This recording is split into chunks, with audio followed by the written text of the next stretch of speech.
ကျွန်တော်ကလူချမ်းသာတွေနေထိုင်တဲ့ရက်ကွက်ထဲမှာမနက်ခင်းလမ်းလျှောက်နေတုန်းဖြစ်တယ်။ဒါပေမဲ့မိနစ်အနည်းငယ်အတွင်းမှာပဲအရာအလုံးပြောင်းလဲသွားမယ်။ရဲကားတစ်စီးကသူ့ဘေးနားကိုဖြည်းဖြည်းချင်းရက်လိုက်တယ်။ရဲရရှိတယောက်ကပြတင်းပေါက်ကနေခေါင်းထုတ်ပြီးမင်းဒီမာနေတာလားလို့မေးတယ်။ကျွန်တော်ကတီတီငိမ့်ငိမ့်နဲ့ဟုတ်ပါတယ်လို့ပြန်ဖြေပြီးအိမ်ကိုလက်ညှိုးထိုးပြလိုက်တယ်။ဒါပေမဲ့ရဲရရှိကမယုံပဲတန်တရားအပြည့်နဲ့ကြည့်နေတယ်။ခဏအကြာမှာသူကကားထဲကဆင်းလာပြီးမင်းလိုလူတယောက်ကဒီလိုအိမ်မျိုးကိုဘလို့ဝယ်နိုင်တာလဲလို့မေးတယ်။သူကကျွန်တော်လှုပ်ကြိုးစားပြီးရခဲ့တာပါလို့ဖြေလိုက်ပေမဲ့အခြေအနေကပိုတင်းမာလာတယ်။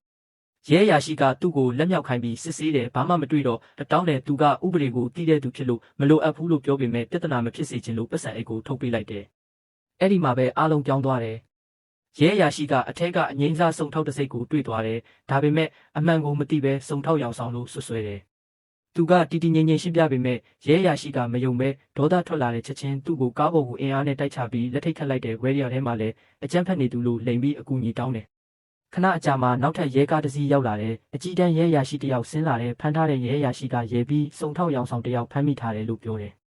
ဒါပေမဲ့အကြီးတန်းရဲရာရှိကသူ့ကိုမြင်လိုက်တာနဲ့ချက်ချင်းရက်သွားတယ်စုံထောက်ကြီး Brisk အလိုအန်အော်တန်နဲ့အော်လိုက်တယ်အခြေအနေကတခဏအတွင်းပြောင်းသွားတယ်သူကချက်ချင်းလွတ်ပေးလို့အမိန့်ပေးလိုက်တယ်